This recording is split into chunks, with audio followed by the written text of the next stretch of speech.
Hi and welcome back to another What Pilots Don't Tell You with Cranbox Ground School. I'm Stuart and today's lesson is about west versus east winds. What's the difference? There's a huge difference, and this is my rough depiction of Australia. Australia is a very large continent, and in the centre here it's quite warm. It's a desert area. Around the coastlines, however, it's a lot cooler. So we have this interaction with the ocean, which tends to keep the ocean water, air kind of cooler than the central desert area. So why is this important? Well, in the last episode, if you want to go back and have a look, we talked about thermals, and thermals are an interaction of hot and cool air. Okay, so there's air moving around, and that's what generates our turbulence. And that's what east and west winds, how they differ. So turbulence with west winds in Australia tends to be different and more turbulent than easterly winds. But it depends on where you live. I'm not sure what it's like on the west coast of Australia, but I live on the east coast and I know what it's like on this side. It could even be different from the south to the north. And one very important point that we should take note of here is your geographic location will determine the type of weather and what weather conditions are suitable for flying and what the signs are in the sky.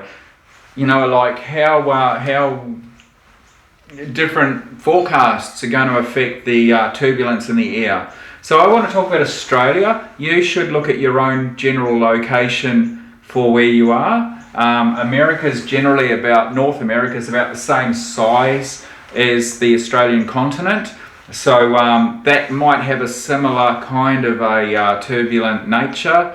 Coastal areas are generally less turbulent than the centre, but there's a lot more goes into it than that. And I know that in America, because you've got the northern Canadian areas with all the mountains and the snow and the cold air versus the tropical southern states with the warm, humid air, there's a big interaction there, and that's why you get all those tornadoes.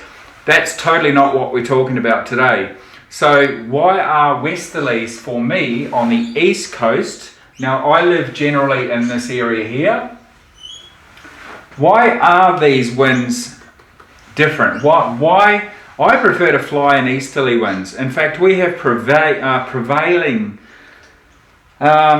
easterly winds or southeasterly winds here on the coast, and these are generally off the ocean. Well, they are off the ocean because we're on the coast. That's the only place they can come from. So when we get easterly or southeasterly winds, we actually get a few more clouds off the ocean, the water vapor turning into clouds, and if it goes long enough or the wind's strong enough and there's enough terrain to raise the clouds up into a cooler layer in the atmosphere, then we get rain and we get showers from them. However, so what happens is these winds are coming off a flat, fairly constant temperature ocean, which means those airs are very laminar, they're smooth, they don't have all this weird turbulence to them. Now conversely, now you know where I'm going. So from the west, by the time the winds have crossed from the west to the east, they've heated up in the desert. They might actually, let's do this a bit differently. They might have actually started out, and they probably did, cool on this side.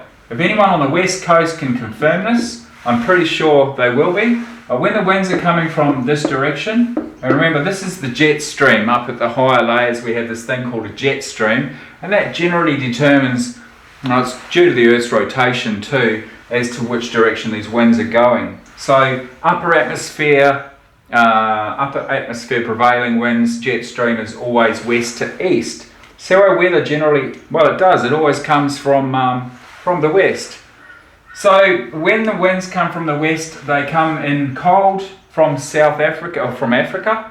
They come across the Indian Ocean, they heat up in the desert, they go across all the terrain and any hills and any undulations and any issues in the country here. Even down here, there's those kind of issues. It gets quite warm in this area down here too. And then they come across, and as westerlies, they are very horrible by the time they get here. They're all messed up and they're all yuck and rough. So when we get westerlies, it's generally not good flying. When we have easterlies, it's generally nice flying, but if it goes long enough, we get showers.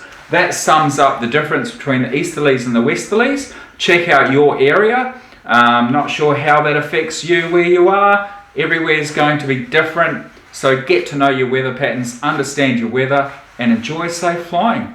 Or maybe you're learning to fly and now you have some more information to get started. Thanks for watching, thanks for joining me in this one, and we'll catch you on another one soon. Bye for now.